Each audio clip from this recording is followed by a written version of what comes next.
Oi, pessoal, sou o Kleber Fak. Olá, pessoal, eu sou Isadora Almeida. Olá, eu sou o Renan Guerra.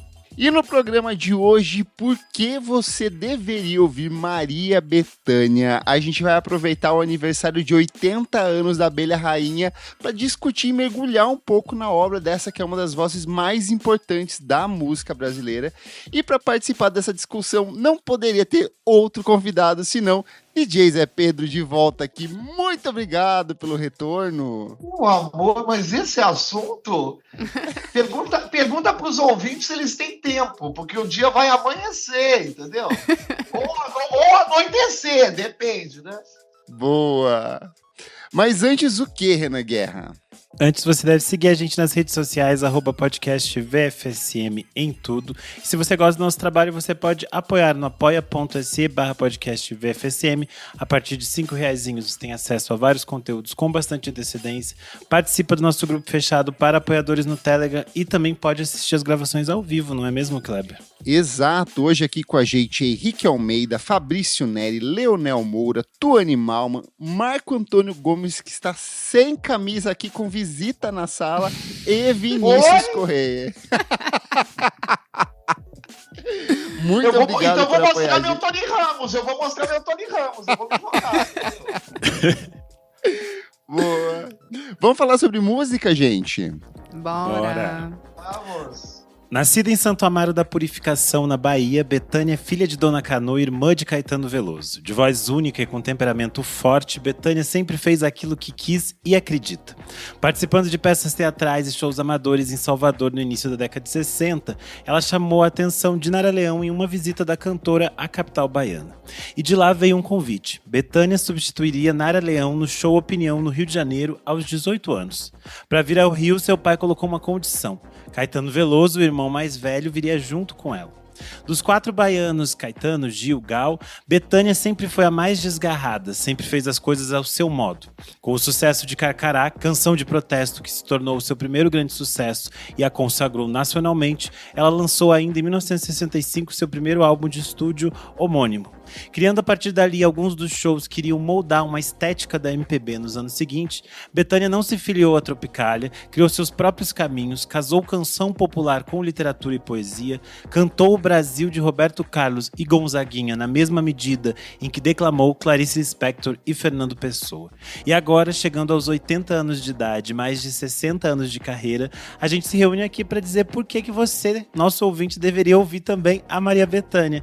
E para começar, eu queria saber um pouco sobre a relação de vocês com a Bethânia. Então acho que eu vou chamar primeiro o Zé Pedro para ele explicar de onde vem essa paixão e esse clamor nacional que há em torno da Bethânia. Eu tinha uma vizinha, eu tinha 7 anos de idade, essa vizinha era alcoólatra e tinha sido demitida da companhia aérea Transbrasil.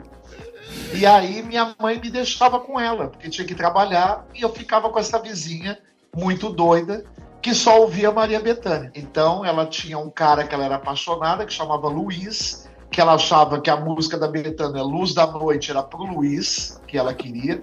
Tudo. E ela pegava aquele braço daquela vitrolinha e raspava no disco de um jeito que nem uma faca conseguiria fazer pior. E eu ficava ali com ela. E aí, eu fui aplicado inicialmente no Rosa dos Ventos, que é de 71, e no Drama Terceiro Ato, que é de 73. Esses eram os 2 discos que ela ouvia o dia inteiro, e eu comecei a pedir emprestado para ela. Então, durante o tempo que eu não estava com ela, eu ia para casa ouvir.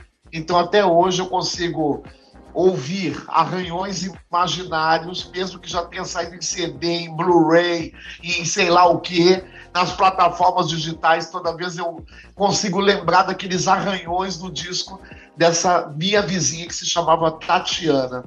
Dali de 71 para 73, eu fui voltando, né? Porque, claro, a obra da Bethânia era muito maior que 2 discos, né? E comecei a me surpreender, porque eu entrava numa loja e dava de cara com uma capa que eu nunca tinha visto, ou um disco que eu nunca tinha ouvido. O primeiro que eu ouvi, fora esses 2, foi o primeiro, de 65. Quando eu vi aquela capa desenhada, meio a carvão, imediatamente eu comprei, porque tinha sido relançado ali no início dos anos 70, e levei um susto, porque era outra Maria Bethânia, né? A voz totalmente ainda crua, arranjos datados dos anos 60, enfim. Dali eu fui para a Boate Barroco, que é o de 68, que também era de uma outra vizinha. Essa quase deu problema com a polícia, porque ela queria o disco de volta e eu não queria devolver. E esse disco de 68 e o de 70 tem uma curiosidade, que eles foram gravados em estúdio com plateia, porque a Bethânia não queria mais fazer disco de estúdio. Ela demorou para se sentir bem gravando em estúdio. Então, o de 68 e o de 70 é com uma plateia dentro do estúdio, histérica, um pouco exagerada fora do tom, gritando em cima das músicas, e que agora, graças à inteligência artificial, eu tirei todas as palmas. Então, os discos estão fabulosos aqui em casa. Quem quiser, mande aqui pedido na caixa postal. E o de 70 tem uma curiosidade, que quem apresenta Maria Bethânia é Carlos Imperial, acredite se quiser. Uau! Tudo. E o de 69 é um disco de estúdio, igual o de 65, mas é um disco frio. Ela realmente tinha razão, ela era uma cantora ainda melhor ao vivo.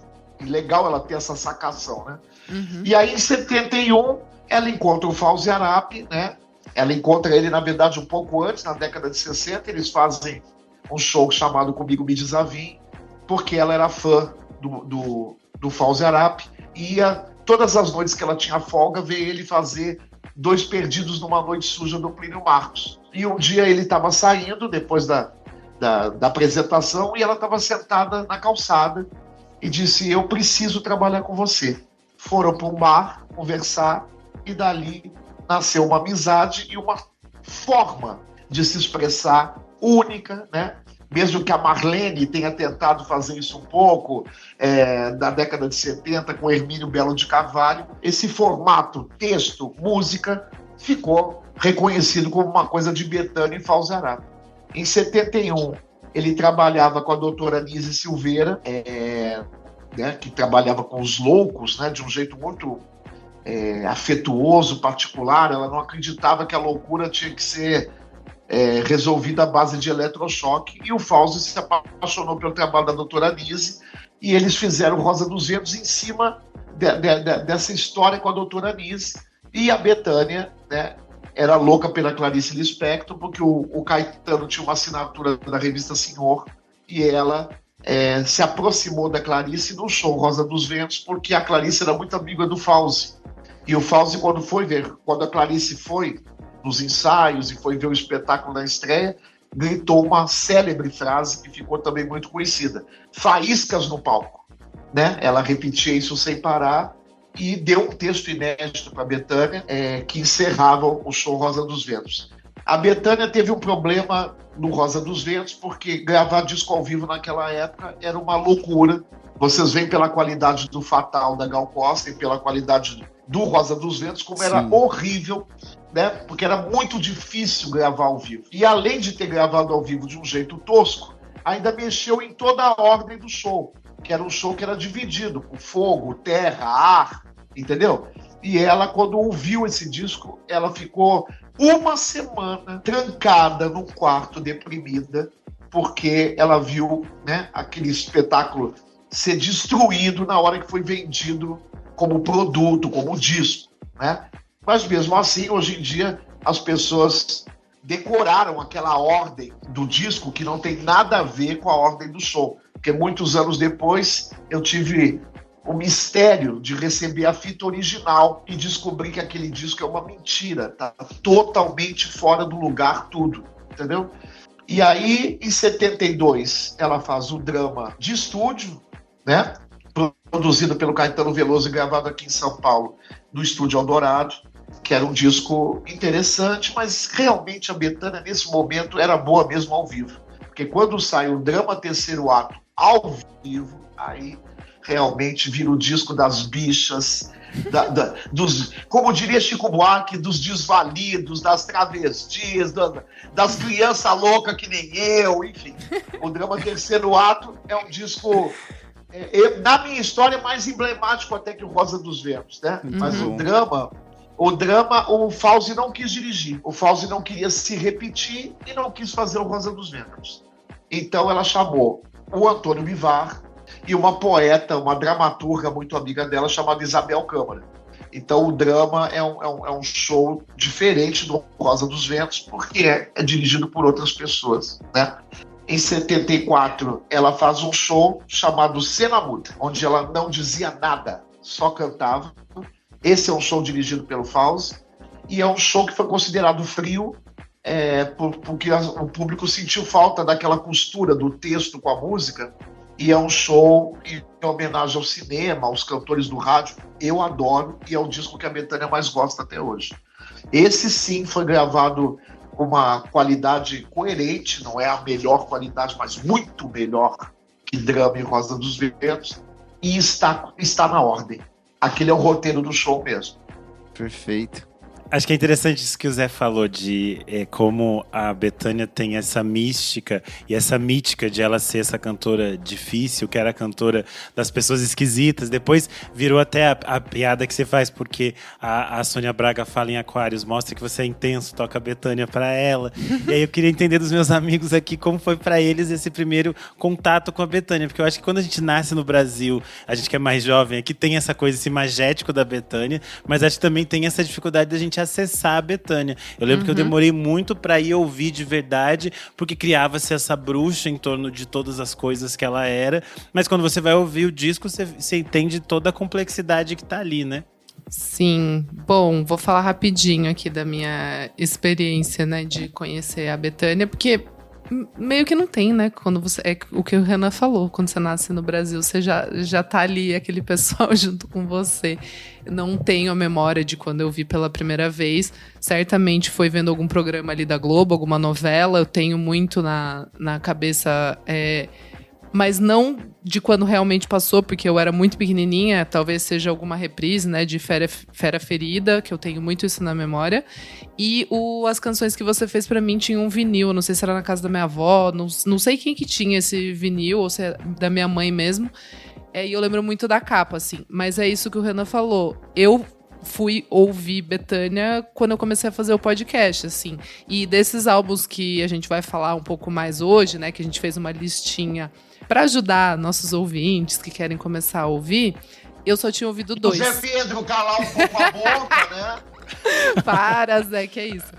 E, enfim, dessa listinha eu só tinha ouvido 2. Então é muito legal, porque hoje, né, pra essa pauta eu já ouvi mais 3 álbuns da Bethânia, que são fundamentais. E é muito legal você ir descobrindo a carreira dela, né, por ela ser essa mulher tão gigante e essa imagem de complexidade, assim, que na verdade é só uma intensidade que tá dentro dela, e quando você vê ela realizar isso em forma de arte, eu acho que acaba tocando, né, muito mais fácil, assim, você ficar mais perto dela. E você, amigo Kleber? Então, você falou de Fera Ferida, e o meu grande afastamento da Bethânia foi justamente essa novela, porque ela saiu quando eu tinha 3 anos, e eu fiquei completamente traumatizado com a abertura da novela, que era uma fera que percorria, assim. Sim. Eu lembro de ficar aterrorizado, eu não conseguia assistir. Eu lembro que quando começava aqueles violinos, eu saía da sala e ia me esconder no quarto, porque eu tinha muito medo dessa abertura.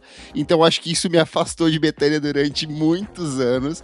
Eu vinha me reconectar com ela ali na adolescência, porque eu ganhei uma fitinha cassete do Quando o Carnaval Chegar, espetáculo do Chico Buarque, e entre as canções que a gente tem dentro desse disco, tem Bom Conselho, que eu acho que é uma das canções mais devastadoras que eu ouvi na minha vida, e era uma época que eu tava bem depresinha e terminado um relacionamento, e ouvindo isso, assim, cara, eu parecia que a voz dela tava me socando, assim, de me esmagando de tão forte que era o que ela tava cantando ali. Então, a partir dali, eu comecei a mergulhar, obviamente, dos quatro baianos ali, ela é que eu menos tenho conexão, mas eu mergulhei muitas coisas da década de 70, principalmente durante o período da pandemia, quando o Álibi foi relançado em vinil, e aí eu falei, cara, que disco foda, que Sim. disco de tesão, que disco de uma mulher que quer transar com vontade, assim. Gosto muito do disco que ela canta das versões do Vinícius também, dos anos 2000, que é um disco que eu gostei bastante. Gosto muito do disco que ela lança ali durante a pandemia também, que a gente comentou bastante aqui, que é o Noturno. O Noturno. É um disco que me acompanhou muito ali em 2021. E tem muita coisa ao vivo dela que eu gosto bastante. O disco com o Zeca Pagodinho, pra mim, é uma coisa assim absurda. Mas o meu problema com a Bethânia, e eu acho que não é com só ela, mas são artistas que lançam muita coisa. E aí eu fico muito perdido, assim, meu Deus, pra onde eu vou? Qual que é o lugar que eu vou agora? Então eu tenho esse problema em lidar com essa logística do volume de obras dela, porque eu quero, ao mesmo tempo, ouvir tudo. Só que, assim, tem muita coisa, você nunca sabe exatamente pra que direção ir, mas adoro a diva, assim, e a mística, a coisa do fandom dela, da forma como a sapatão se largam pra cima dela, eu acho, assim, uma das coisas mais fodas. Eu acho que a Bethânia, ela é muito magnética, é uma das figuras mais mágicas que a gente tem na música brasileira em relação a isso, assim. Ela é uma rockstar de primeiríssima. E você, Renanzinho, como que você se conectou com essa mulher transcendental? Eu conhecia muito das trilhas de novela, como vocês falaram. E aí, posteriormente, eu fui ouvir o disco Âmbar, que é um disco dos anos 90, que até hoje tá fora de algumas plataformas. E é um disco, assim, absurdo, porque a gente tem conexão com algo que eu gostava muito, que era, tipo, Adriana Calcanhoto, Arnaldo Antunes, esses compositores jovens, Chico César. Então, aquilo tinha uma coisa que tinha a ver com o que eu tava interessado naquele momento. E é um disco, assim, que eu lembro que eu fiquei muito encantado com a delicadeza, com o cuidado da produção, com todas essas coisas. E aí, a partir disso, eu fui redescobrindo a Bethânia. E aí tem um choque, eu acho, quando você vai descobrindo as múltiplas fases dela, porque nos anos 80 ela faz uma coisa, esses discos todos que o Zé Pedro falou ao vivo dos anos 70, nem todo mundo é uma criança maluca que nem o Zé Pedro, então quando você escuta, você fica assim meio embasbacado, o que ela tá fazendo ali, o que ela tá criando ali, e aí eu acho que isso é muito rico quando você vai descobrindo como são múltiplas Bethânias e como ela muda, que aí eu acho que tem dois pontos importantes, nesse momento que o Zé Pedro apresentou aqui da parceria dela com o Fauzi Arap, no início dos anos 70, tem a questão de que ela não quis abraçar a Tropicália, né? Ela não quis se prender ao movimento, eu acho isso muito importante. E a gente vai ter, nos anos 70 também, a conexão dela cada vez maior com o candomblé, com a Mãe Menininha. Eu acho que isso modifica até a forma dela cantar, a forma dela se portar no palco. E aí eu queria que o Zé Pedro, que é entendido mais ainda dessas histórias, falasse entendido um pouco... naquela época, você sabe o que era. É outra coisa. Que também eram os fãs da Bethânia. Que o Caetano, inclusive, brincou no disco Araçá Azul. É um disco para entendidos, né? Porque naquela época era uma loucura, né? Eu acho que a gente pode falar um pouco sobre essa questão da forma como a Bethânia lê esse Brasil religioso, né? Como a gente tem nos discos dela a religião católica, os santos, as festas populares, e a gente tem o candomblé, tudo misturado com o próprio pagão, né? Que é a festa popular, a festa de rua. Acho que isso é muito bonito. Na verdade, a Bethânia mexeu com um assunto que naquela época ou dava medo ou era para debochar, entendeu? Lá em casa, minha mãe morria de rir dos chincoãs. Olha esses homens de branco. Olha a Clara Nunes, entendeu? Ou, como eu, criança, tinha medo, entendeu? Então, assim, quando eu fui ouvir os primeiros discos da Bethânia, que tinha Ponto de Oxóssi, Ponto de Ançã, no disco de 70, no de 69, Ponto do Guerreiro Branco, entendeu? Quando eu comecei eu comecei a ficar impressionado com isso. Quem levou a Bethânia para a Mãe Menininha foi o Vinícius, né? O Vinícius que levou ela lá. E a primeira coisa que ela disse para a Bethânia foi: você pode tudo, menos andar de moto. E a Bethânia tinha uma moto chamada Honey Baby, que ela adorava andar com essa moto da Niemeyer, era toda a velocidade. E ela pediu para a Mãe Menininha andar só mais uma vez. E ela levou um tropeção, a moto girou, ou seja, ela ficou totalmente apegada aos preceitos da Mãe Menininha. E o Dorival Caymmi fez Oração à Mãe Menininha, né? Que depois ela e a Gal imortalizaram. Tá no Drama Terceiro Ato, tá no Foro 73 com a Gal. Mas era muito impressionante. O Rosa dos Ventos é um show super espírita, eu acho, entendeu? Tem textos psicografados, é um negócio profundo ali, entendeu?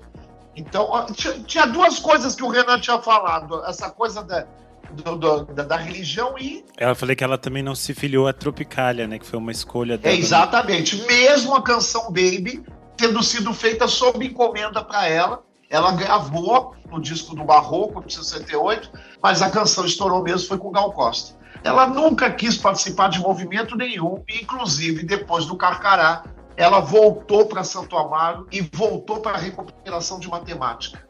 Ela ia encerrar uma carreira que mal tinha começado. Quem trouxe ela de volta foi o Guilherme Araújo, e ela pediu que a única coisa para ela voltar seria cantar o que ela quisesse, colocar uma peruca cheia de cachos e uma roupa cheia de paetê, entendeu?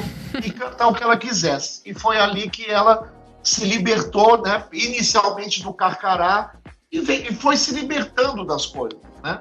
Quando a gente chegar nos anos 80, tem uma coisa muito interessante, que ela foi a única cantora no Brasil que resistiu a uma coisa: a seguir cena dos próximos capítulos, tá? Essa peruca que o Zé Pedro fala, pra quem quiser jogar no Google a fase dos anos 60 da Bethânia, é as perucas que ela fica parecendo a Ariana Grande, que ela usa uma peruca imensa, assim. Amarrada. E as pessoas sempre veem coque. que tem umas coisas amarradas, assim, fantásticas. Era um cara chamado Old, que fazia essas perucas. E quem fazia a roupa dela era o Denner. Que ela dizia que pareciam pedras preciosas, mas era um paete bem vagabundo. Mas que na mão do Denner virava pedra preciosa, entendeu? Só nessa de religiosidade Bethânia, tem duas histórias que eu gosto muito. Uma é bem conhecida, que é aquela de uma jornalista que foi entrevistar ela, que relatou no programa da Cissa Guimarães, que tinha os bolinhos quando ela foi visitar, e Bethânia chegou falando, não, isso aqui é oferenda. Recomendo muito que vocês vão atrás dessa história. E uma que eu amo é a Alcione contando de uma vez que ela e Bethânia foram, eu acho que no terreiro da mãe menininha, porque elas queriam no intuito de comer, e a mãe menininha botou as duas pra trabalhar e preparar o almoço. Então elas foram morrendo de fome, tipo, muito cedo, e elas foram almoçar, sei lá, depois de 4 horas da tarde, porque elas ficaram fazendo uma feijoada, assim. Então ninguém se deu bem nessa história. Eu adoro. Eu acho que outro clássico, na época dos Doces Bárbaros, quando o Gil foi preso por pote de maconha, né? Quando foram no quarto dela, foram vasculhar o quarto da Bethânia e acharam um pó, que ela disse que era pó de pemba. Então, naquela época, na capa de todos os jornais, aqueles jornais que espreme e sai sangue, era assim, pó de pemba no quarto de Maria Bethânia, entendeu? Que era uma coisa da religião dela, que eles encontraram e ficaram perguntando que pó é esse, entendeu? Pó de pemba, não é maravilhoso pó de pemba? Maravilhoso. Os anos 70 tem toda essa logística. Os Doces Bárbaros que o Zé Pedro citou é o grupo, o super grupo que eles formam ali, os 4 baianos. Tem um documentário excelente que a gente já recomendou por aqui. E é interessante que da metade dos anos 70 até o início dos anos 80, se antes a Bethânia era essa cantora hermética, complexa, cabeçuda, ela vai se transformar talvez na nossa maior cantora popular ali em vendagem de discos. Então a gente vai ter o disco Alibi, que chega ali a marca de mais de 900 mil cópias vendidas, e depois ela vai só crescendo essas marcas de vendagem ali até a chegada do disco Mel nos anos 80. Então eu acho que é um momento que ela se transforma em uma cantora que toca no rádio, e as pessoas passam a reconhecer a voz da Bethânia, e a gente passa a ter alguns dos grandes sucessos que a Bethânia canta até hoje nos seus espetáculos. Então a gente vai ter desde coisas como Neg, a própria faixa Alibi, a gente vai ter Mel, a gente vai ter outras coisas que se transformaram em canções populares. E aí eu queria entender se vocês já ouviram esses discos, qual é a relação de vocês com esse momento da Bethânia muito popular. Porque aí o Zé Pedro ia nos contar que ele deixou de spoiler, que é o que a Bethânia não quis fazer nos anos 80, né? Apesar de todo o sucesso. Em 78, a Bethânia chega a primeira maturidade vocal. O Alibi é o disco que é a primeira vez que a voz dela dá um salto qualitativo. A segunda coisa é que ela é a primeira mulher a vender 1 milhão de cópias antes da Xuxa, para quem é muito jovem, tá? E o Alibi é um disco também que deu certo sendo de estúdio, porque tudo da Bethânia que vendia mais eram os discos ao vivo. Então, o disco de 78 não é o primeiro marco, mas é um dos grandes marcos da Bethânia. Era um disco que tocava inteiro na rádio. Então, era uma loucura.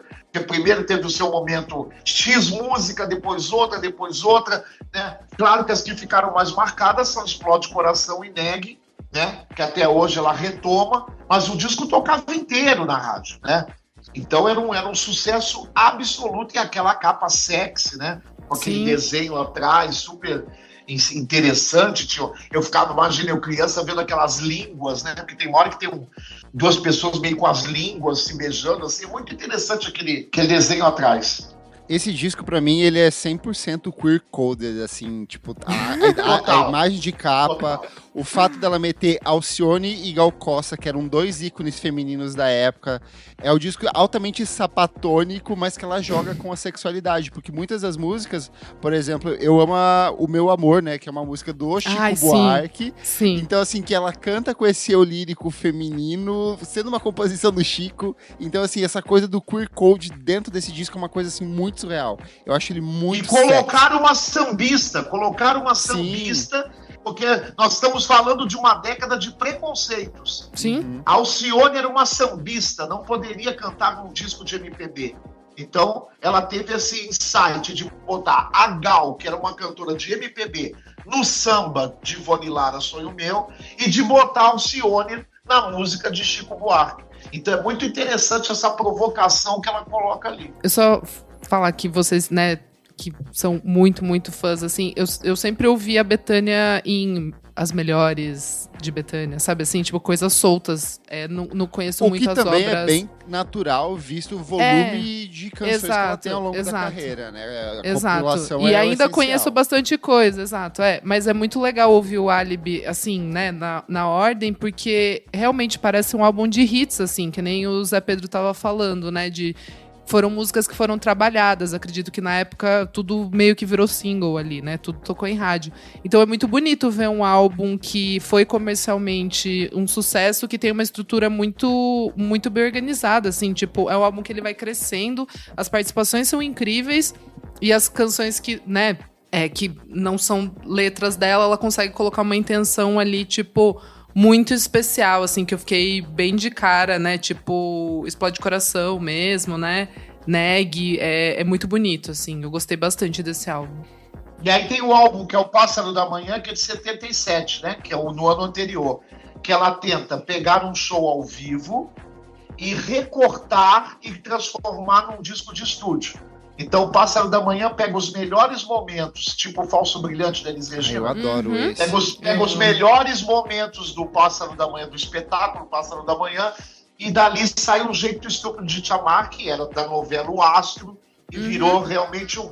E a outra coisa é que em 76 ela deixa de ser uma cantora de rádio FM para ser uma cantora de rádio AM, com olhos nos olhos do Chico Buarque. A Bethânia é cheia de marcos, entendeu? Então, só queria lembrar vocês que tem esses recortes, né? O Alibi é um recorte, né? A carreira dela foi pulando degraus, entendeu? E ela vai crescendo, né? Ela vai assumindo essas diferentes frentes, digamos assim, porque na sequência do Alibi ela também vai fazer momentos importantes. Tem o ao vivo com Caetano Veloso, como a gente falou, os discos ao vivo são importantes. É anterior ao Alibi. Ele sai um pouco antes? Antes. The 2026 FIFA World Cup meal at McDonald's is underway with one of 9 legendary cups in the lineup. Christian Pulisic, David Beckham, Lamine Yamal, Ronaldinho, Thierry Henry, Son Heung-min, Alphonso Davies, Santi Jimenez. And between the posts, it's Grimace. Get one of 9 collectible cups with the FIFA World Cup meal. At participating McDonald's for a limited time while supplies last. All rights reserved. 2026 McDonald's at FIFA World Cup 2026. E aí depois de 79 tem o Mel, que eu acho que é um disco que marca muito essa figura da paixão derramada, do amor entregue, essa imagem da Bethânia que é muito conhecida das pessoas, e eu acho que a história da faixa Cheiro de Amor, que é um dos grandes sucessos, é uma das mais interessantes, né? Porque ela nasce de um jingle de motel. Não, esse disco aqui é 100%... É muito bom. E é muito legal ver também a Bethânia ensolarada, né? Mais fácil. É um disco de verão. Assim. O Mel é um disco de verão. Porque aí o que aconteceu? Exato. o disco de Bethânia, depois de vender 1 milhão, passou a chegar em dezembro junto com o do Roberto. Então, dezembro era dia de comprar o álbum de Maria Bethânia e o álbum de Roberto Carlos. Então, esses álbuns têm cara mesmo de anunciar o verão, entendeu? E eu acho que o Mel é um disco verão total, delícia. Entendeu? E o Cheiro de Amor é uma canção que ela estava chegando em Salvador e no táxi ela ouviu um jingle do Motel Royale, né? E aí ela ficou cismada com isso, descobriu que era uma música do Duda Mendonça e do Paulo Sérgio Vale.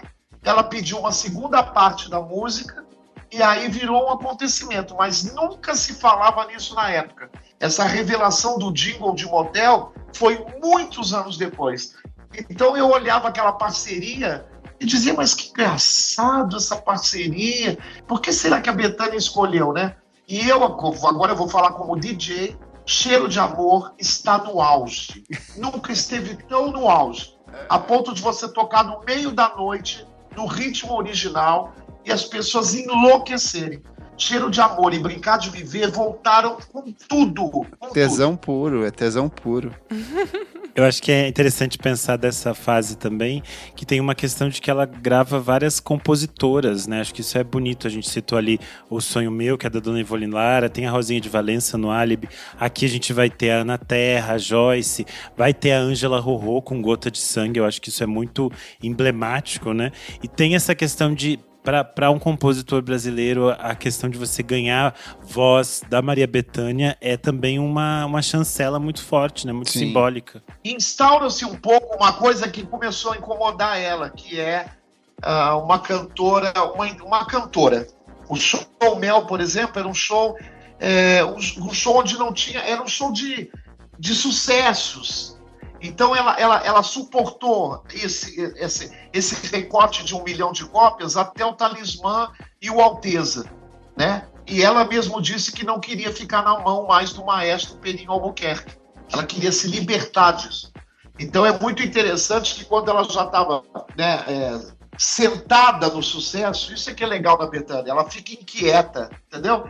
Então ela vendeu 1 milhão no Álibi, 1 milhão no Mel, 1 milhão no Alteza, 1 milhão e aí de repente ela encerra, tanto que a coletiva do Alteza coloca um trono para ela sentar e ela senta no chão. É o início de uma ruptura com essa cantora que o mercado, que foi um acaso que o mercado começou a querer institucionalizar. A Bethânia é assim.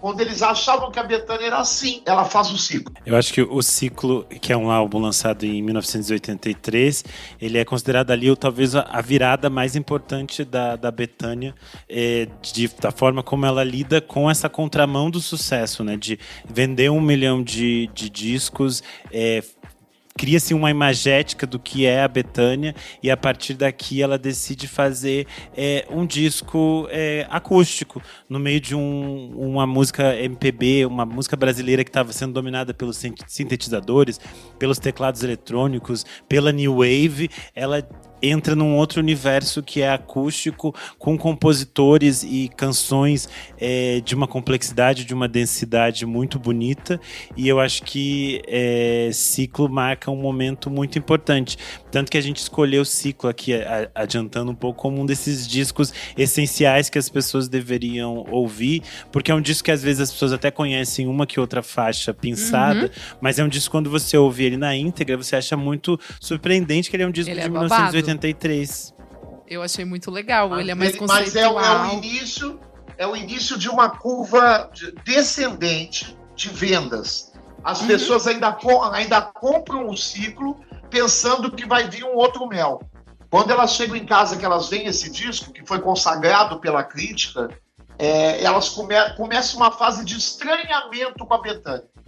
O público, o grande público, né? Não o público dela que não larga ela por nada. Mas o grande público começa a não entender essa passagem da Bethânia para uma outra liberdade, entendeu? Então todo mundo comprou o Ciclo em dezembro, o Ciclo saiu em dezembro, mas o estranhamento do grande público foi imenso. Tanto que não tem nada aí que é hit. Se a gente forçar, vai sair fogueira. vai só se forçar muito.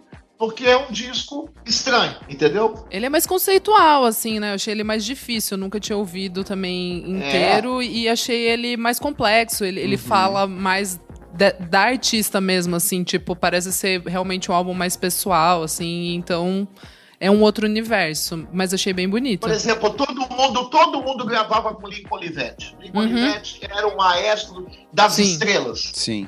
E aí ela vai fazer esse disco com o Guto Graçamelo. Eu acho que o Guto, como era muito parceiro do Lincoln, pergunta, né, assim, de leve, se não gostaria de fazer uma faixa com o Lincoln. O Lincoln toca 2 acordes na música Vinho. Não tem liga. Sabe aquela cara do Lincoln Olivetti, aquela massa sonora? Sim. Ela não permite, entendeu?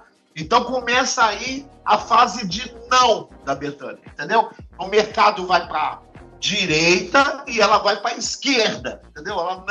Ela começa a ficar indomável, em todas as cantoras ficando ricas e ela, né, mantendo aquele pulso firme, entendeu? Porque o próximo disco, que é A Abelha e o Mar de 84, vem de um show que foi um grande fracasso, que é A Hora da Estrela. Um show onde ninguém entendeu nada, era uma tentativa de fazer o livro da Clarice Lispector, né, em show, transformar em show. O Naum Alves de Souza que dirigiu. A Bethânia não se adaptou. A Bethânia desmaiou no palco. A Bethânia, ninguém sabe exatamente porquê. É um show acidentado. É o Pode Pemba. Entendeu? Eu comecei a ver o Canecão, porque eu ia toda noite, né? Eu comecei a ver o Canecão esvaziar. E ela faz um disco chamado A Beira e o Mar, que é com as canções que foram feitas para o show A Hora da Estrela. Esse disco foi tão mal lançado que eu estava andando numa rua em Copacabana, vi aquela capa, achei que era uma coletânea. A gravadora não fez absolutamente nada pela Beira e o Mar. Nada. E hoje você ouve esse disco, ele é uma obra-prima, entendeu? Na Primeira Manhã é uma obra-prima, a ponto do Milton Nascimento ter feito uma música por causa dessa gravação da Bethânia, entendeu? Mas naquele momento a Bethânia começa a entrar numa guerra com as gravadoras, com o que as gravadoras querem. E aí ela encerra o contrato dela com a Philips e vai para a RCA, para a BMG. Eu acho, queria voltar num ponto disso que você falou de Lincoln Olivetti, a gente falou das compositoras femininas. Eu acho interessante que a partir desse ponto vai se criando uma mítica em torno das pessoas que compõem para Bethânia. E eu acho engraçado que existe toda uma ritualística do tipo, as pessoas vão sendo apresentadas aos poucos, sai uma foto aqui, vai fazer uma visita no camarim, no show. Eu lembro muito que rolou com o Tim Bernardes no começo da década, que saía coluninhas de fofoca, Tim Bernardes visita a Maria Bethânia, e aí ela fala, da entrevista e fala, eu tô ouvindo aquele menino novo, como é que é o nome dele mesmo? E aí alguém sopra Tim Bernardes. Então tem todo esse universo, assim, essa construção de a Bethânia quer cantar uma música sua, sabe? Eu acho legal como, ao mesmo tempo que ela vai se distanciando da grande indústria, tem todo um ecossistema que começa a alimentar ela com outras canções, com jovens artistas. Então cria-se uma aura, assim, de composição que eu acho muito fantástico na obra dela. Mas o que é legal também é que você manda a música para ela, mas ela pode não gravar. Sim. E a outra coisa, como ela mesmo diz, é que ela é muito ousada. Se ela não gostar de uma palavra, ela vai ligar pro compositor e pedir para trocar, entendeu? Por exemplo, tinha uma canção do Chico César que dizia: mostra teu dedo, tua bunda. Ela falou, isso eu não vou falar. E ela propõe uma outra coisa e o compositor, entendeu? Então, assim, a Bethânia, ela te encomenda uma música, mas isso não quer dizer... Tanto que o Chico Buarque mandou o cassete de Olhos nos Olhos para casa dela, e ela gravou sem avisar ele se gostou ou não. Ele já ia dar para outra cantora, porque a Bethânia tem um jeito particular, entendeu? Ai, muito obrigado! Isso não existe com Dona Maria Bethânia, entendeu? Então, quando você manda uma música para ela, seja o que Deus quiser, se vai colar, se não vai, como ela vai ler essa música, como ela vai transformar, isso é um assunto dela. Entendeu? Eu gosto da história de Grito de Alerta do Gonzaguinha, que ele fez inspirado numa história que foi contada para ele, e Ele pelo basicamente Aguinaldo Timóteo. que achou que a canção ia ser feita para ele, para Aguinaldo Timóteo. Isso. Ficou esperando que essa canção viesse parar nas mãos dele. E ele ouviu na voz da Bethânia, e na voz da Bethânia virou um sucesso. E ele ficou magoadíssimo que a história dele tinha virado o sucesso da Bethânia. Ele tenta gravar a versão dele e tudo, mas obviamente não tem o mesmo impacto que a versão da Bethânia que tá ali no Mel, que a gente falou anteriormente. Mas o que esse homem gritou em todos os programas de televisão, você não pode imaginar o que ele gritou. E aí, por uma coincidência, porque o que aconteceu? Aí a gravadora começou. Tudo que é Gonzaguinha, a Bethânia estoura. Então tinha que ter Gonzaguinha em todos os discos. A Bethânia amava o Gonzaguinha, entendeu? Começou a gravar o Gonzaguinha lá nos anos 70. Mas eles se enlouqueceram. E aí, o Gonzaguinha, para acalmar o Aguinaldo, fez mergulho. E a Bethânia vai e grava um mergulho do Talismã. Então, assim, o Aguinaldo Timóteo ficou anos falando mal da Bethânia em todos os programas de televisão. Quem fazia isso de atravessar e pegar pra ele era Ney Matogrosso também. Se eu não me engano, Podia Nascer Feliz, ele passou na frente do próprio Barão Vermelho na época e criou um Ia ser climão. a música de trabalho deles, né? Exato, criou um climão, a banda nem sabia que ele ia lançar, ele foi lá e soltou na frente, virou um mega hit de sucesso na época. Essa época eles disputavam muito os compositores. E aí os compositores viram que podiam ganhar dinheiro eles mesmos cantando, aí mesmo é que o negócio ficou feio, entendeu? Aí os próprios compositores começaram a cantar suas músicas. O Gonzaguinha estourou no Brasil cantando também. Eu acho que a gente tem aqui uma fase bastante interessante nos anos 80 da Bethânia. A gente falou do ciclo, da Beira e o Mar. Aí a gente tem Dezembros, a gente tem o Maria, de 1988. Todos esses discos são discos... É uma trilogia, né? Que eu considero o momento mais difícil da carreira da Bethânia. Dezembros, Maria e Memória da Pele. Porque o que aconteceu? Ela estava na BMG... E qualquer artista da BMG tinha que gravar Michael Sullivan e Paulo Massadas. Estava praticamente escrito no contrato. Sim. O diretor da gravadora, Miguel Plopsky, instaurou quase uma obrigatoriedade de gravar Michael Sullivan e Paulo Massadas. Sandra de Sá se jogou ali e virou uma grande vendedora. Joana, uma grande vendedora. Então, o que aconteceu? Gal Costa, um dia de domingo. Então, o que aconteceu? Além dele sugerir quase de modo forçoso, sei lá se existe essa palavra, as canções davam certo. Os discos vendiam aos turbilhões. E o que aconteceu? A Bethânia não quis gravar Michael Sullivan e Paulo Massadas. Então, isso deixou a Bethânia, diminuiu, aquela Bethânia do Álibi diminuiu, encolheu. Uhum. Então eu fui ver o espetáculo Maria, eu fui ver alguns Dadaia, espetáculos num lugar no Rio de Janeiro chamado Scala. Era meia casa. Eu me lembro que a voz da Bethânia ecoava em lugares quase vazios. Caramba! Porque ela quis fazer o que ela fez. E esses três discos, hoje, o Maria é um disco antológico. Sim. Um disco antológico. Tem Jeanne Moreau nesse disco. É um disco inacreditável. Ele é meio disco cult hoje em dia, né? Todos os três são completamente cults. O Dezembros ainda é na BMG. Então ele ainda tem uma tentativa da BMG fazer um álibi. Então eu acho que o disco mais comercial, meio forçado da Bethânia, na minha visão, é o Dezembros. Aí ela vem com Maria e ela vem com Memória da Pele. E esses discos não vingam, não acontece, não tem sucesso nenhum. E ela começa a gravar Alceu Valença. Tem canções de Alceu Valença inacreditáveis nesses repertórios aqui, entendeu? Eu acho que são discos que hoje em dia as pessoas estão redescobrindo aos poucos. A gente tem um pessoal jovem que está chegando muito nesses discos dos anos 80. Acho que, como a gente falou, tem muitas Bethânias para serem descobertas e às vezes esse pode ser um caminho interessante, porque acho que tem produções muito únicas. E aí eu acho que isso é interessante em comparação com outros artistas dos anos 80, que às vezes alguns discos ficam muito datados, eles gritam anos 80. Sim. E no caso dela, esses discos não têm essa conotação, então isso é muito interessante.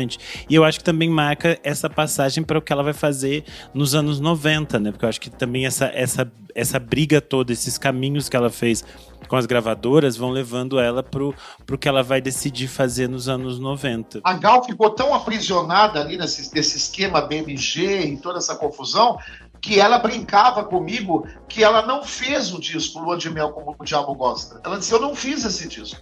Ela foi ficando tão contra a parede, tão dentro do esquema da gravadora, que quando ela gravou Festa do Interior, foi uma coisa espontânea, era um frevo que apareceu do nada. Depois, meu amor, a Gal Costa virou cantora do frevo. Então era um inferno. Aí depois queriam que ela virasse cantora de um dia de domingo. E a Bethânia não, a Bethânia sobreviveu a tudo isso mantendo a identidade. Quando ela chega em 90, ela está fazendo 25 anos de carreira. E aí ela faz um disco, volta para Philips e faz um disco também histórico, antológico, que tem Nina Simone, que tem Egberto Gismonti, que tem Hermeto Pascoal, que tem Tocando em Frente, que é uma música que essa sim tocou bastante e até hoje é um clássico.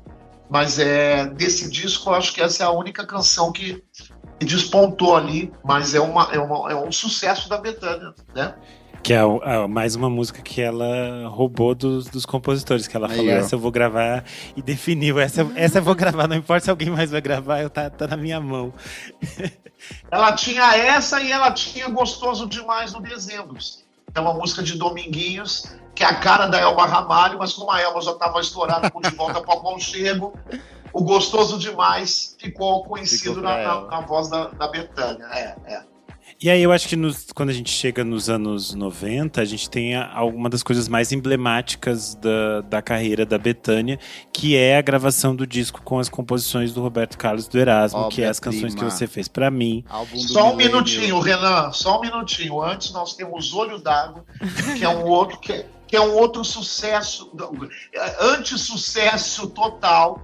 Esse é o disco talvez mais desconhecido da Bethânia, que se não fosse o Zé Ibarra, durante a pandemia, cantar Olho d'Água, que é uma canção de Alice Salomão, e Caetano Veloso, eu acho, Caetano se eu não me Veloso. engano.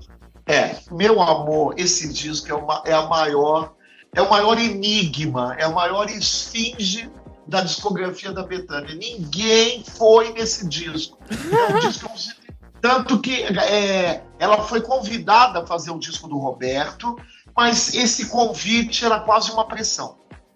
Porque ela foi convidada pelo diretor da gravadora. Quase assim convidada a se retirar ali da gravadora. O Caetano foi convidado a fazer Filistão. Sim. A Simone foi convidada a cantar Martinho da Vila. Caramba! Entendeu? E a Bethânia foi convidada a cantar Roberto. E anos 90. Aí a Bethânia, claro, com a personalidade que ela tem, disse que queria só se ela fizesse como ela quisesse, as canções que ela quisesse, do jeito que ela quisesse. E ela fez. Então esse disco, E ela fez. pra geração de vocês, é antológico, um clássico. Obra-prima. É, obra-prima. Eu amo. E aí ela volta a ser a cantora das multidões, Sim. a cantora das altas vendagens, entendeu? Eu já amo o Robertão, mas ali, ó... Você viu o ali show brilha. desse, Zé Pedro? Esse show é vitorioso, é um show dirigido pelo Gabriel Vilela, que era o diretor do momento ali, todo mundo querendo trabalhar com o Gabriel Vilela, e é um show-concerto, também não tem texto, e ela cantava uma coisa que ela acabou não colocando no disco ao vivo, que eu tenho e eu toco na minha pista, e é um grande sucesso.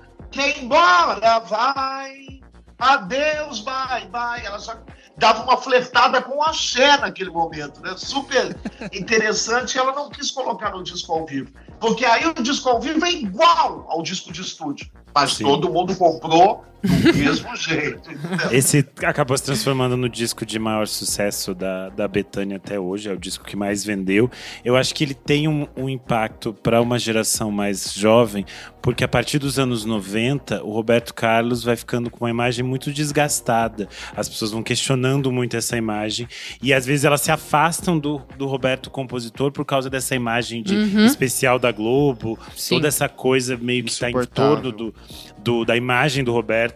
E aí eu acho que quando a Bethânia faz esse disco, ela despe ele de todas essas outras coisas e ela coloca de novo, que ele e o Erasmo são dos nossos grandes compositores, e são compositores populares, com uma força, com uma beleza de repertório, de complexidade, e eu acho que tem versões aqui que são incríveis, né? E tem o fato dela regravar o disco também em espanhol para o mercado latino, onde o Roberto é imenso, e isso expande ainda mais a carreira dela de uma maneira muito grandiosa. Esse disco foi um sucesso tão absurdo que ela foi chamada a fazer o número 2. E aí ela deu um depoimento no Globo dizendo: esse senhor acabou de chegar do México e pelo jeito não tirou o sombreiro. Ela não quis gravar um volume 2 e aí ela sai de novo da gravadora e vai para Odeon, aonde ela faz um disco que eu considero um início de uma outra fase dela, né?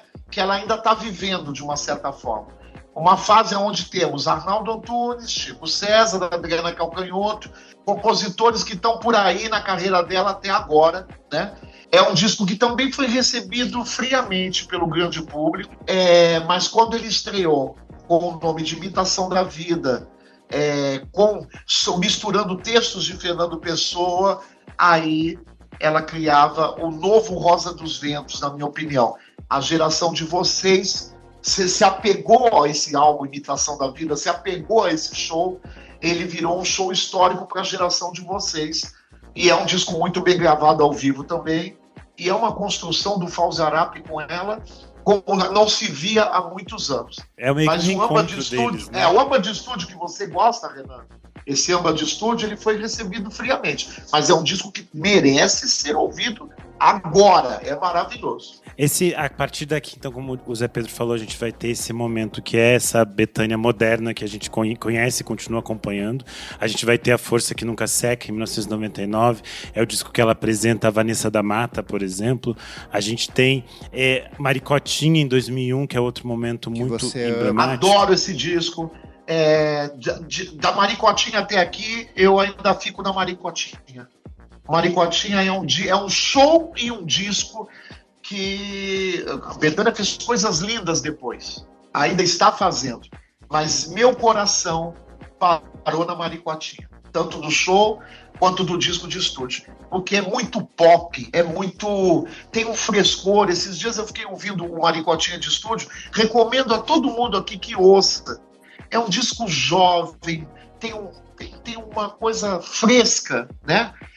Mesmo que depois tenha havido o Brasileirinho, que é uma outra linguagem que a Bethânia fundou, eu gosto mesmo da Bethânia do amor, a Bethânia do verão.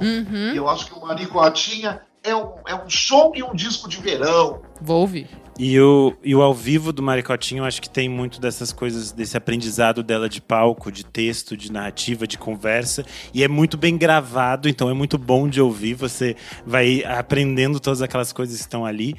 O Zé Pedro citou o Brasileirinho de 2003. É um disco que aparece aqui na nossa lista dos 100 discos do século XXI, da música brasileira. Porque é um disco bem emblemático da forma como ela dialoga com esse Brasil diverso, com esses interiores do Brasil. E aí a gente vai ter vários desses momentos que vão aparecer nos anos 2000. Então a gente vai ter o disco que ela faz com as músicas do Vinícius, que o Kleber citou, Que Falta Você Me Faz, de 2005. A gente vai ter uma dupla que é excelente, de 2006, que é o Pirata e o Mar de Sofia. Eu recomendo também o ao vivo que ela faz com o Mara Portuondo, em 2008, que é muito bonito. Nós vamos ter o Encanteria, de 2009, Tua, e o Oásis de Bethânia, lá em 2012, que meio que faz com que as pessoas também cheguem a ela ali por carta de amor, todo esse universo. E, obviamente, agora, mais recentemente, o Noturno, que a gente citou, que tem a gravação do Tim Bernardes, tem esse flerte dela com esses outros momentos. A gente separou, a gente foi aqui falando desses discos, a gente separou os 5 discos de estúdio que a gente tinha falado para vocês ouvirem. Os ao vivo, eu acho que todos esses discos aqui vale sempre a pena ouvir o de estúdio e o ao vivo, para você comparar isso que o Zé Pedro falou, porque eu acho que existe uma diferença muito clara de quem é a Bethânia ao vivo e de quem é a Bethânia de estúdio. Todo fã dela sabe isso e a gente gosta dos discos de estúdio, mas o disco do ao vivo também representa uma força da Bethânia que é muito simbólica. Então a gente colocou o Drama Anjo Exterminado, de 1972, que depois você pode ouvir o Drama terceiro ato, que é o ao vivo e é excelente. O Álibi, de 78, por ser esse estrondo popular. E aí a gente recomenda que você ouça na duplinha junto com o Mel, de 79, porque são os dois grandes momentos. Pra você que é intensa, que está com o seio de fora, uma cerveja na mão, esse é pra você. Uma calcinha E aí, úmida, essa vai. Se você está num momento mais reflexivo, mais fechadinho, é hora de você ouvir o Ciclo, que é o disco ali que a gente falou que é muito emblemático de 1983, o disco acústico. Pra voltar pra Mãe Terra. Se conectar com as cachoeiras. Você também pode estar com o seio de fora, mas daí na cachoeira é outro momento. E aí depois, quando você rasgou as suas roupas de raiva, de paixão, quando você você tá ouve as distribuindo canções... rosas pelas ruas com seu cabelão ao vento. Você ouve as canções que você fez pra mim tudo. de 1993. De todo modo, tem muitos outros discos que a gente citou. Eu aqui. queria falar para os esquisitos, para os darks, que é o disco mais dark e esquisito dela. Eu tinha um medo quando era criança, mas eu adoro. É A Tua Presença. É o disco que antecede o Rosa dos Ventos. Eu amo ela esse cantando. O Renan ama esse disco. Os arranjos são de Rogério Duprá e César Camargo Putz. Mariano. Eu recomendo esse disco. Esse é uma disco, coisa... obra-prima, a forma como abre com janelas Lindo. abertas, número 2. Se você não ficar com o cu na mão com essa abertura, Eu não acho tem que saída. eu fui ouvir porque você falou, não, O Renan? Renan Eu ama já esse falei disco. umas 10 vezes. É, esse né? disco aqui. Ele é um dos discos favoritos do É Renan. lindo, é verdade. E é lindo. atenção, queridos, ela era tão apaixonada pela Billie Holiday que ela se arriscou a cantar em inglês. Nunca mais ninguém vai Nunca ver mais. isso, entendeu? Bethânia cantando What's New. What's New? Eu acho que é super... Tem que viver essa experiência. Que ela A capa é ela muito tinha todos os icônica. discos da Billie. É um Sim, perfilzão, belíssima. narizão, cabelão, É tudo linda essa capa. nesse disco. E tem uma coisa que eu adoro contar para quem não sabe, muita gente sabe, que é uma história fantástica, é que no disco de 25 anos a Nina Simone gravou, né, gravou lá, né, nos Estados Unidos, e veio para cá fazer um show no Parque do Ibirapuera. E na coletiva eles perguntaram, como foi gravar com a Maria Bethânia? Ela disse, eu quero meu dinheiro. Eu quero o meu dinheiro, que até hoje não me pagaram. Não é maravilhoso? Caceta. A Nina Simone tinha um jeito Nana Caymmi, Angela Rorô de ser. Ela falou, eu quero o meu dinheiro. A gente passou aqui, fez um apanhado curto, resumido para vocês da Maria Bethânia, porque eu acho que é uma figura cheia de mistérios, cheia de complexidades.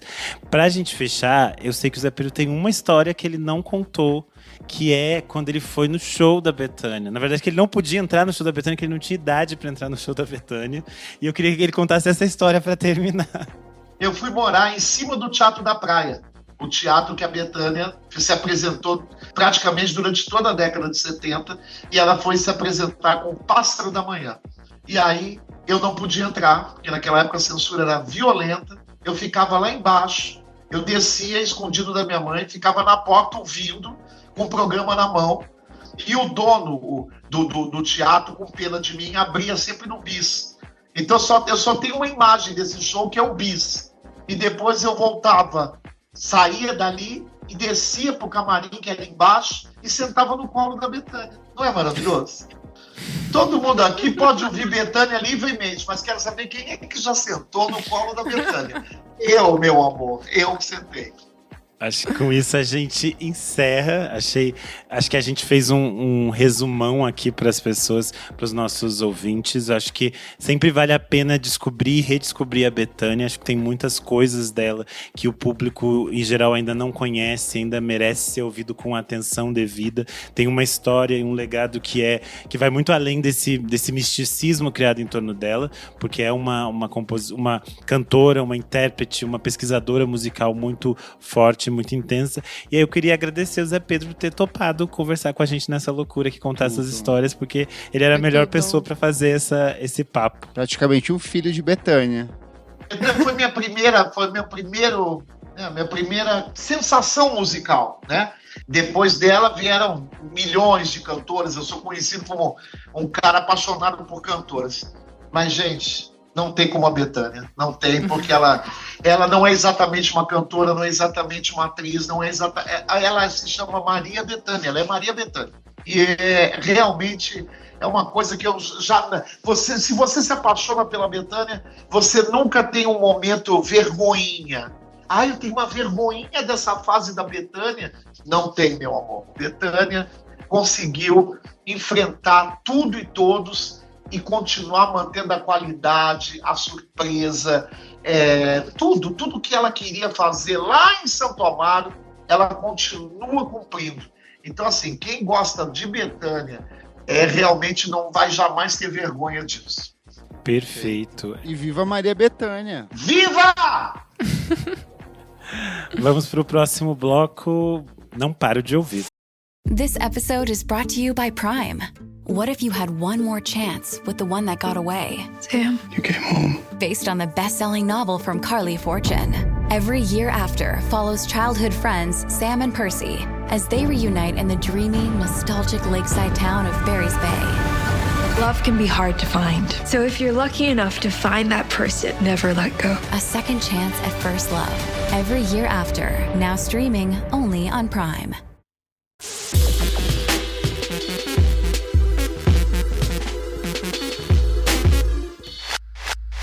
Chegamos ao segundo bloco do programa, Não Paro de Ouvir. Renan Guerra, que bloco é esse? Nesse bloco a gente traz as dicas mais quentes da web. Muito bom, e o que você traz? Bom, eu fiquei mais nessa última semana ouvindo as coisas que eu indiquei na outra semana, né? Então eu ainda continuo ouvindo Kate da Vozes Abusadas, foi basicamente o que eu ouvi no final de semana. Capa do ano. Só droga, sexo, techno, repete, então eu fiquei repetindo, né? Eu fiz o que elas mandaram. Mas eu ouvi uma coisinha que o meu amigo Kleber sabe que eu gosto e me mandou, que é a nova faixa da Julia Jacklin, Get Away From Me, I Think I Will Love You Soon. Amo a Julia Jacklin, sempre falo dela por aqui. Ela vai lançar disco novo no dia 25 de setembro, vai chamar The Gen, vai sair pela 4AD. É o primeiro álbum dela em 4 anos. Ela tinha lançado alguns singles, alguns covers nos últimos anos, mas ela estava mais quietinha. Eu lembro que na época do Pre-Pleasure, eu fiquei com hiperfoco nisso, eu só ouvia isso em casa, as meninas não aguentavam mais, a gente já tava meio de pandemia, e eu ouvia muito. Mas enfim, tô muito feliz, esse vai ser o terceiro disco dela. Quem nunca ouviu a Julia Jacklin, além de ouvir esse novo single, recomendo que ouça os 2 discos dela, o Pre-Pleasure, de 2022, e o Crushing, de 2019. São ótimos. Indie rock, dramático, triste, as letras mais depressivas de todo o mundo. Então ouçam Get Away From Me, I Think I Will Love You Soon. A minha segunda dica, ela é uma dica com restrições, mas vocês vão entender. Saiu o disco de regravações do Cazuza pro disco Exagerado. E aí, como todo disco de regravações, então vão ter regravações boas, vão ter regravações médias e vão ter regravações horríveis. E aí, eu fiquei durante dias eu continuo, na verdade, um pouco revoltado com o fato de que o disco tem 10 artistas. E eu não sei por que cargas d'água eles colocaram a Ludmilla pensativa na capa do disco. Isso me deixa muito irritado, gente. Isso me deixa muito irritado, porque eu quero compartilhar a música no Stories. Eu não vou colocar a cara da Ludmilla. A capa parece que ela tá espremida. Ela parece que, tipo assim, croparam e apertaram o círculo, então ficou uma proporção Sim, e aí parece estranha. ainda parece que a Ludmilla tá reflexiva com o peitão de fora. Tá tudo muito estranho nessa capa. E o ponto é, ontem eu tava andando pela cidade e na Augusta tem uns cartazes colados que não tem a Ludmilla. É só um texto, lettering e esse coisa preto. E é muito mais bonito, preto e vermelho, do que com a cara da Ludmilla. Enfim, não gosto dessa cara da Ludmilla. Né? E aí também não gosto da versão da Ludmilla pra Exagerado. Deram tipo a música mais icônica do disco pra ela e não ficou bom. Sucesso pra ela, mas enfim. Não gosto dessa versão. O ponto é, Matheus fazendo rock, tocando Medieval 2, ficou muito bom. Jadissa fazendo Mal Nenhum também ficou excelente. Maria Beraldo fazendo Desastre Mental ficou muito bom também. Só as Mães São Felizes na versão da Raquel, eu ainda não sei. Essa é aquela que eu fico na dúvida. Porque eu gosto muito da produção, eu gosto do que ela tentou fazer de roqueira. Só que eu acho que às vezes o fato dela cantar sempre num tom muito alto, não sei. E aí é uma música que eu gosto muito, Só as Mães São Felizes. Então, fiquei na dúvida. Porém, a coisa que eu mais amei, obviamente, que é a que eu mais tenho ouvido no repeat, é a versão da Cato pra Codinome Beija-Flor. Acho uma das músicas mais bonitas do Cazuza. E na versão da Cato ficou absurdamente linda. Então, se vocês quiserem escolher uma única faixa para ouvir desse disco, ouçam Codinome Beija-Flor com a voz da Cato. Enfim, a semana não tem disco, porque eu também não tô ouvindo não ouvi disco novo. Eu tava ouvindo coisas velhas, inclusive tava ouvindo a Dagmar Zuniga, que o Kleber já recomendou por aqui. E eu gostei muito. Mas é isso. Às vezes o tempo tem que ser o tempo das coisas. E aí tava um tempo cinzinha aqui em São Paulo. Fui ouvir a Dagmar Zuniga. O nome do disco dela é bem longo, gente. Mas aí você joga lá no Música Instantânea, vocês vão achar. É engraçado que você foi ouvir porque eu repostei essa semana nas redes? Acho que foi. Algumas pessoas compartilharam, apareceu e a capa já tava pra eu ver. Aí eu lembro que no texto tá assim, lançado sem... Eu escrevi, né? Lançado sem grandes pretensões, papapá. Aí uma pessoa veio falar assim, como lançado sem grandes pretensões, saindo só em sites cult, com esse nome gigantesco. Amigo, esse disco foi lançado no ano passado, ninguém ouviu. Ela só foi lançar esse disco de novo porque ela começou a excursionar com o Monty Urey, que é outro cara mega indie, e aí um selo indie lançou ela. Tipo assim, é a coisa mais sem pretensão, mais indie, mais lo-fi do mundo. E é muito bonito, enfim. E é um bom disco. É isso, minha dica. Vai lá, Kleber, sua vez. Eu tenho muitas coisas aqui pra compartilhar. Começar pelos singles. Ursa Menor, trio mineiro que eu já falei aqui em outros momentos, está de volta com Da Janela, mais um rock assim deliciosíssimo que prepara o terreno pro EP Quero Ir Pra Casa, que elas lançam logo mais. Gostei muito, umas letras bem existenciais, umas boas linhas de guitarra, assim, então eu gosto muito do trabalho delas. Maui com Perigos e Macetes, a gente já havia comentado sobre Muito Romântico, que é o novo EP do Maui. Aí ele lançou mais essa faixa inédita e ele ampliou o EP com algumas mensagens de áudio, umas mensagens de voz. Então assim, ficou uma coisa mais redondinha, é um EP que já era bom e ficou ainda melhor. Nossa, eu recomendei, o Nick recomendou depois de novo, então assim, fechou esse ciclo, assim, um baita EP. Discos. Olivia Rodrigo, cantora da geração, artista do milênio, artista do século, lançou You Seem Pretty Sad for a Girl So In Love. Cara, o melhor álbum da carreira dela, assim, disparado. Eu acho que ela alcança um ponto de equilíbrio entre todas as décadas que são referências para ela, o indie rock dos anos 2000, o rock alternativo da década de 90 e agora com esse acréscimo da década de 80. É um disco super pessoal, super expositivo. Ele se divide em duas partes, com uma sequência de faixas que tratam sobre a idealização do amor e o choque duro quando você percebe que aquela pessoa que você estava completamente apaixonada é um grande merda e o quanto isso acaba consumindo você. E se isso não for o suficiente para você ouvir a simples presença de Robert Smith cantando com ela em uma das melhores músicas do disco, que é What's Wrong With Me, eu acho que sintetiza muito o quanto ela é true, o quanto ela é visceral, o quanto ela é verdadeira. Baita disco, assim. The Cure, a música ainda segue sendo a minha canção favorita, mas tem várias outras composições muito boas. Stupid Song é tudo menos uma canção estúpida, assim. Várias canções desse disco são muito bem produzidas. Trabalho de produção do Dan Nigro, que já vem trabalhando com ela desde o início da carreira. Eu sinto que eles alcançam um ponto de interação, de equilíbrio, de tudo, assim, de parceria muito foda dentro de estúdio. Simplesmente, assim, apaixonado por esse disco. Pra mim é um salto, assim, muito grande na carreira dela. Segunda dica aqui, Kelsey Lu com So Help Me God. Muito Primeiro bom. álbum de estúdio dela em 7 anos. O último foi o Blood, de 2019. O disco tem produção do Jack Antonoff e do Ives Rothman. E tem parcerias simplesmente com Kim Gordon, Kamasi Washington e Sanfa.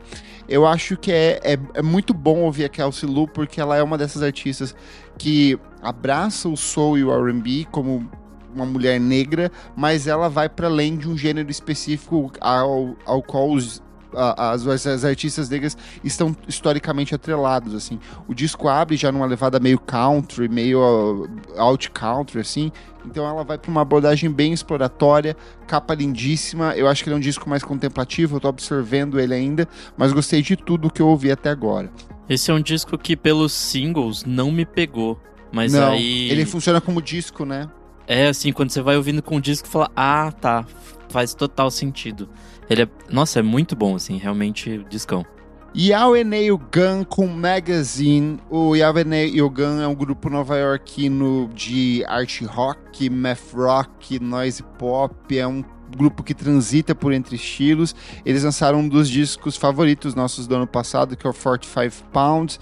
É um disco bem experimental, e aqui eles voltam com um álbum ainda mais experimental e maluco, porque é um disco de 10 faixas em 11 minutos. Então, cada música tem 1 minuto e pouquinho.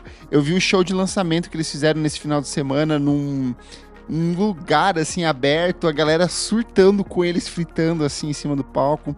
Lembra muito Battles das antigas, mas dentro dessa linguagem mais acelerada, mais punk que é deles. O que você achou, Nick Silva? Nossa, é um disco torto, esquisito, mas ao mesmo tempo, alguns elementos são mais acessíveis, assim. Tem, obviamente, o tempo, que por ser mais rápido, acho que você consegue passar mais rápido por ele e, enfim, tentar absorver as coisas de forma diferente. Tem a voz do Zac Barzone, que tá menos, sei lá, menos com efeito, assim. Tem menos os momentos de efeito. O disco do ano passado era uma coisa meio que ela se mesclava com os arranjos, né? Tipo, nessa acho que a letra tá mais presente, assim. Você entende mais o que ele tá falando. Não é tão abstrato, assim. E ele fala sobre desumanização, dúvida, hipocrisia, enfim. São letras pesadas em um espaço muito curto de tempo, mas faz total sentido, assim. Puta, eu gostei bastante do disco. E Neil Gunn se escreve YHWH, que quer dizer Yahvé, só que daí como em hebraico a gente não usa vogais, mas então se você não souber como escrever, é só procurar na descrição desse programa que eu deixo certinho pra vocês. Seguindo aqui com Horse Lords, com The Man to Be Taken to Heaven Alive. É o novo álbum de estúdio do quarteto norte-americano de rock experimental, de math rock, de jazz, de música eletrônica. É um projeto também bem cabeçudo, assim, cara do Nick Silva esse.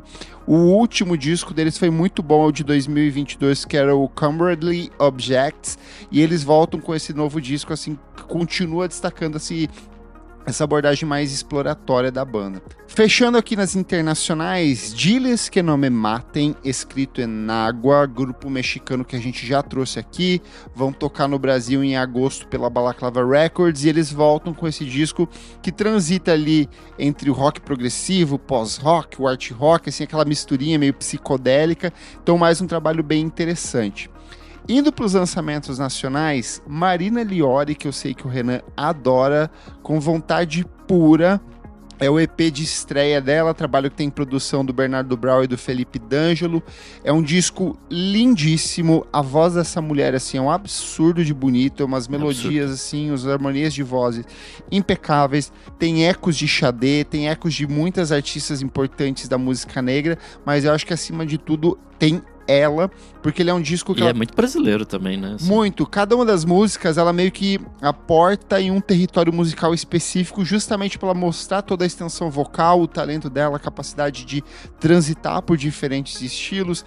Tem uma parceria com a Tori, tem faixas que ela já vinha apresentando nos últimos meses. É um trabalho de estreia, assim, lindíssimo. Um nome para vocês... Toda a estética é muito lindo. Não, a estética dela é absurda. É um nome para ficar de olho, assim, pelos próximos anos, porque eu acho que vem coisa muito boa da Marina Liori.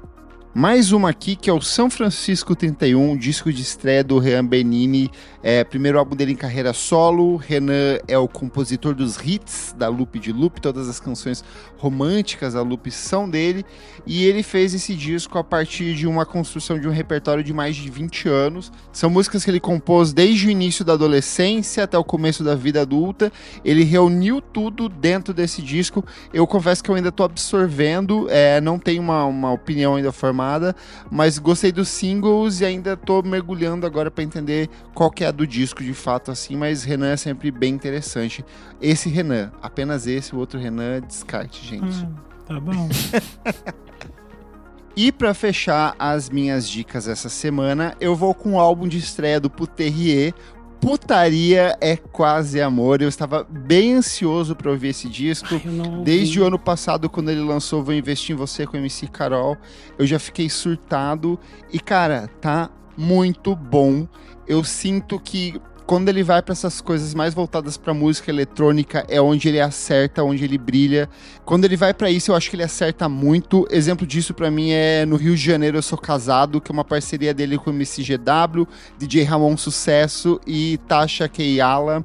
O Puterrier é um querido, ele sempre é uma voz sempre em defesa da comunidade LGBTQIAPN+, ele sempre leva corpos trans, pessoas queer para participar dos clipes dele. Esse disco tem participação da Lia Clark em uma faixa excelente que é Rebuceteio, tem Sleep Mummy, tem o Naldo Beni numa faixa excelente que é Baby. Então assim, é um surto completo, é um disco, uma ode aos não relacionamentos, uma ode à putaria, uma ode ao sexo, uma ode aos relacionamentos abertos, assim. Tem um senso de humor muito único, todas as participações, assim, são muito boas. As músicas produzidas pelo Pedro Bala são excelentes. Eu gostei muito de Rebuceteio, no Rio de Janeiro Eu Sou Casado, Delírios de Amor e Eu Vou Investir Você, que já era velha conhecida, assim. Então é um trabalho muito bom, muito bem produzido. Tem até um remix pra Acende o Farol, que é a faixa meme dele no TikTok, que ele sempre aparece cantando em algum lugar, tipo numa farmácia. Live na farmácia. Isso. Pum. Cara, tá muito bom, muito bem produzido, assim. De novo, quando ele vai pra eletrônica, eu acho que é a praia dele, deveria continuar ali. Mas tem funk pancadão, tem várias outras interconexões, assim, com outros gêneros do funk, assim. Uma excelente estreia do Divo, gostei demais. Eu sei que o Renan, quando tacar o play nesse disco, ele vai surtar também. Eu tenho que ouvir, tá aqui na minha lista, que eu falei, ficou cinza, aí eu fiquei assim, não tava tão carioca da minha parte. Aí fiquei ouvindo coisinhas mais tristes esses dias. Arrasou. Vai lá, Nick Silva.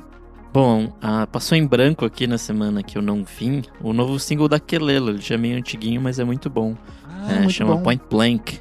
Esse é, se eu não me engano, o terceiro single que ela lançou já do próximo disco dela, que chama New Avatar, e vai ser lançado no dia 10 de julho, pelo selo Warp.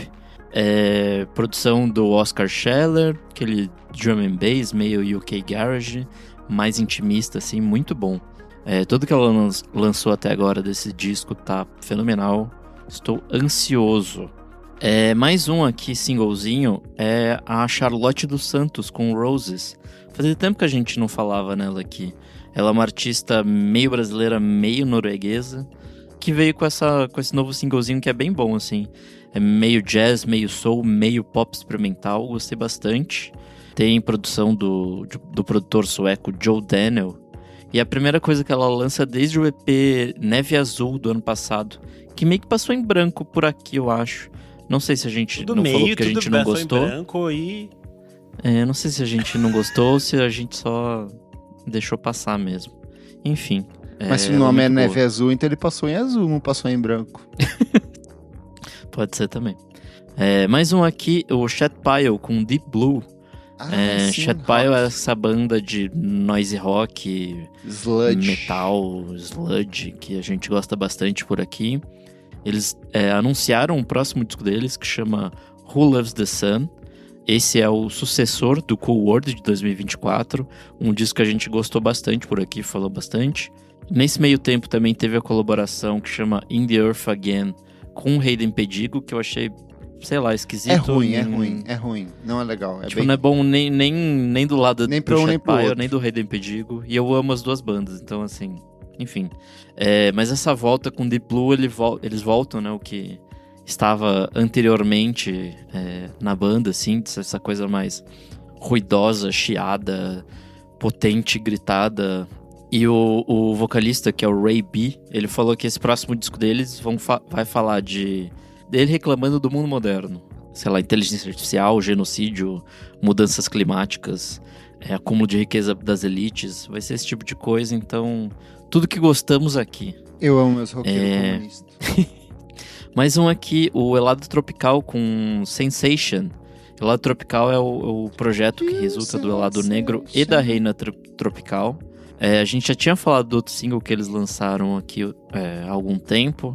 E esse novo acho que mantém, assim, essa coisa meio easy listening, assim, divertidinha, que é marca, né, do Helado Negro, e que nesse projeto deu muito certo, assim, essa união. Eles vão lançar o primeiro disco deles, que é Helado Tropical, né? No dia 17 de julho, pela Psychic Hotline. Então, vem aí. E minha última diquinha aqui, já que os 2 disquinhos que eu iria trazer, o Kleber também já trouxe, quero falar de Yasmin Lacey com Sweetest Sensation. Yasmin Lacey é essa cantora londrina, que eu falo bastante por aqui, né? E essa nova faixa dela mantém essa coisa meio soul, jazz, lovers rock, bem inglesa, muito boa. E ela tem a produção do Femi Coleosso, que é o baterista do Ezra Collective. Então tem um novo temperinho aí, tá bem boa essa faixa. E é isso. Vamos então para o próximo bloco do programa. Você precisa ver isso.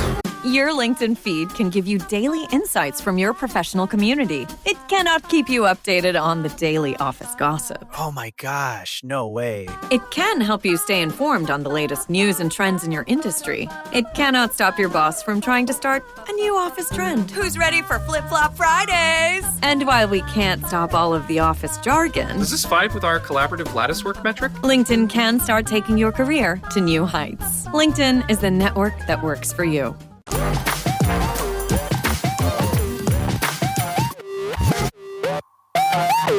Terceiro e último bloco desse podcast, você precisa ouvir isso. Renan Guerra, o que é esse bloco? Neste bloco a gente traz dicas gerais, mundiais, atemporais.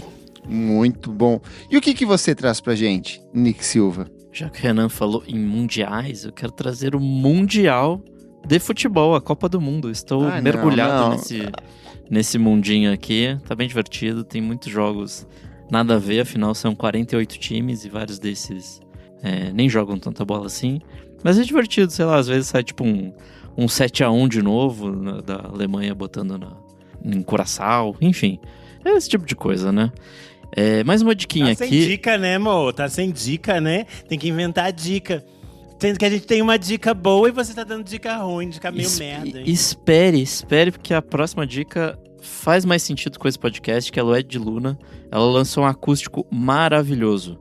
Ela já tinha lançado o disco, o acústico, né? E ela lançou uma live que foi gravada no Cine Copan, aqui em São Paulo, que é lindíssimo, assim. São 12 faixas que ela revisita da carreira dela, só que nesses arranjos totalmente orgânicos, enxutos, tipo ela, violão e uma voz poderosa. Enfim, o disquinho que já tinha saído nas plataformas de streaming há algumas semanas é maravilhoso, mas acho que ter essa base visual também é muito bom, assim, tipo, gostei bastante. Tem uma das faixas que é Yo-Yo, que tem a participação do Zudzilla, tá bem interessante, assim, vale bastante a pena. E a nossa dica conjunta aqui, eu e Renan, vamos falar de Inédit. A nova edição, que acontece entre 17 e 28 de junho, aqui em São Paulo, tá recheado de coisas legais, assim. São mais de 60 filmes, acho que são mais de 70, mas são 38 filmes internacionais, 38 filmes brasileiros de longa-metragem e 28 títulos internacionais de longa-metragem. Tem os curtas, todas as outras coisas que vão ter paralelas, então tem vários eventos de shows com a exibição do filme, além de bate-papos, feira de vinil, um monte de coisa. Então a programação é bem longa. E vale dizer também que, para quem não está em São Paulo, você pode assistir online. A parte da programação vai estar disponível ou no Itaú Cultural Play, Sesc em Casa ou SP Cine Play. Então você consegue aí ver se você não estiver aqui em São Paulo. E se você estiver, a programação acontece no Cine Sesc, Cinemateca, SP Cine Olido, o SP Cine Paulo Emílio, o Cine Biju ou o Cine Matilha. Então é basicamente um evento espalhado por toda São Paulo. Todos os filmes são de graça, você só tem que chegar antes para pegar seu ingressinho e estar lá na hora que os filmes começarem. O Cine Sesc você paga R$10, só no Cine Sesc, os outros é de graça. Em br.inédit.org você vai ter todas as informações lá, quando vai passar os filmes e tal. É uma programação bastante extensa, a gente já falou aqui, né? São quase 70 filmes, mas enfim, é muito interessante, assim, todo ano a gente vai. Tem muita coisa muito interessante, assim, então vale a pena. Duas coisas que eu já indiquei aqui vão passar por lá. O filme da Fernanda Abreu, da Lata, 30 anos. E o filme O Apocalipse de Baby, que é o filme sobre a Baby do Brasil. 2 bafos que eu já assisti e que recomendo muito que vocês vejam. Estou muito curioso para assistir Universo Circular, sobre a Jocy de Oliveira, novo filme do Dácio Pinheiro. Nossa amiga Isabela Yu já assistiu, falou que é excelente, imperdível. Jocy de Oliveira, para quem não lembra, uma das precursoras da música eletrônica no Brasil, uma das nossas grandes artistas musicais. Então parece ser um grande bafo. Além disso, vai ter filmes sobre a Dona Onete, filmes sobre a Laíde Costa, sobre o Odair José. Então tem muita coisa legal de música brasileira. De coisa gringa, tem um filme sobre o Boy George e o Culture Club. Inclusive, vai ter uma entrevista com a diretora do filme, feita pelo Duda Leite no YouTube, do Inédit. Tem um filme sobre o Sun Ra, se chama Sun Ra do The Impossible. Parece bem bafo. Eles vão exibir também uma homenagem pro Rob Reiner. Então vai passar os 2 filmes do Spinal Tap, que são aqueles falsos documentários musicais. Acho que vale super a pena também. E tem ainda quero um ver filme... aquele The Last Critic, que é de um crítico famoso da Village Voice. Robert Christgau.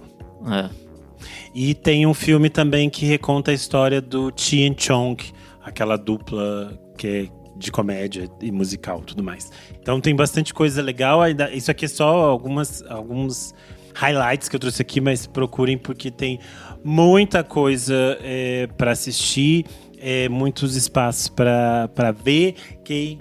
Também tem o filme da Flora Purim e do Ayrton Moreira, que a gente falou esses tempos deles aqui no programa, que eles são 2 artistas que são muito mais celebrados lá fora, e achei super interessante. Vai ter esse filme sobre eles. Hoje em dia eles vivem no Retiro dos Artistas, e o filme é dirigido pelo John Tobias Ulay, o mesmo diretor do filme dos Doces Bárbaros. Então tô bem curioso para esse também. Flora e Ayrton são revolucionários. Enfim, tem muita coisa. Quem estiver em São Paulo e for no Inédit, nos encontre por lá, estaremos por lá. É isto. Essa é a minha dica também. E você, menino Kleber, sua vez. Bora lá. Fui agraciado com a notícia de um show de uma das artistas que eu mais amo nesse mundo, que é a Groper. Ela toca no Brasil em setembro. Já garanti meu ingresso. E aí, eu sou muito emocionado, que eu fui mega cedo, já abri o site e deixei ele carregando lá, tipo, desde madrugada.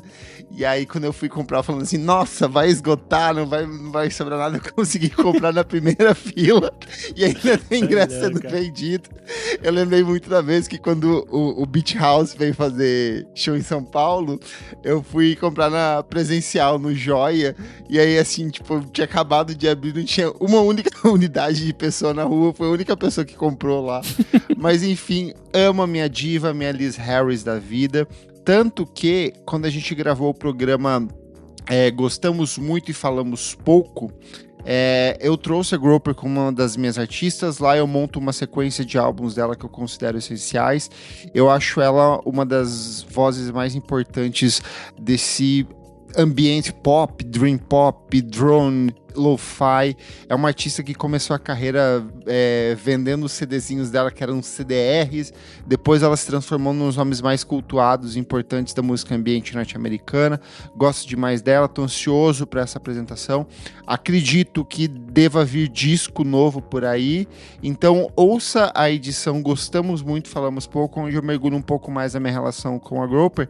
Mas eu lembrei, Nick Silva, que há muitos anos no meio da pandemia, a gente iniciou uma série chamada Discos para Ouvir Antes de Dormir. E eu gravei um programa falando sobre o Ruins, que é o disco dela de 2014. Era uma ideia que o Nick Silva e eu, a gente criou de ter um programa mais introspectivo, meio ASMR, justamente para as pessoas ouvirem a história do disco e botar o disco para tocar em sequência e depois dormir ou desacelerar no meio da pandemia. Então tem esses dois programas para você ouvir e mergulhar na obra da Groper. Comentários referentes à última edição do podcast: artistas que não suportaram o peso da fama. O Henrique Félix Duarte falou. A gente falou no começo do programa para apoiar a gente, falou que tem a Isa falou que a gente era um partido, daí ele falou assim: já estou me filiando ao PVFSM. Quando tiverem o presidente eleito pelo partido, teremos os ministros Renan Guerra, ministro das trilhas sonoras de filmes, Isadora Almeida, ministro do acervo da MTV Lineups, Kleber Fak, ministro das listas e da previdência com discos de vinil, e Nick Silva, ministro das edições do podcasts, garantindo os direitos para a classe operária do som. Já estou indo no cartório. No Instagram, o Tyler Skin and Bones comentou, marcou, na verdade, @Chapel Roll. Estão falando de você, amiga, já que o tema era artistas que não suportaram o peso da fama. E um combo de comentários aqui, ó, o Victor Serrano falou: nossa, até que enfim ouvindo a voz da Isadora nos episódios. Achei que a diva tivesse ido de arrasta. E o Rômulo Basso respondeu: a diva no 7x0. Gente, pressionem aí o Alcolumbre. 0x7, na verdade, né? Pressionem o Alcolumbre aí pra votar no fim do 6x1. Queremos 5x2. Na verdade, queremos 1x7. Que nem eles adoram. Fazer reverso. Eu sou @KleberFak em todas as redes sociais e você acompanha o meu site musicainstantanea.com.br. Eu sou _Renan Guerra, você lê meus textos lá no Screen Niel e toda sexta-feira no Substack. Eu sou @Nick Silva nas redes sociais e é isso aí. Não esquece de seguir a gente nas nossas redes sociais, @podcastvfsm em tudo. Siga a gente na sua plataforma de streaming favorita. Avalie, compartilhe, curte, marque a gente, mostre o nosso programa para os seus amigos. E se puder, seja um de nossos maravilhosos apoiadores. A partir de R$5 por mês, você tem acesso a esse e outros programas lançados com muita antecedência. Participa do nosso sempre movimentado grupo para apoiadores lá no Telegram. E participa aqui das gravações ao vivo, como o André Matos, Carlos Faria, Fabrício Neri. Muito obrigado e até a próxima. Tchau, tchau. Tchau.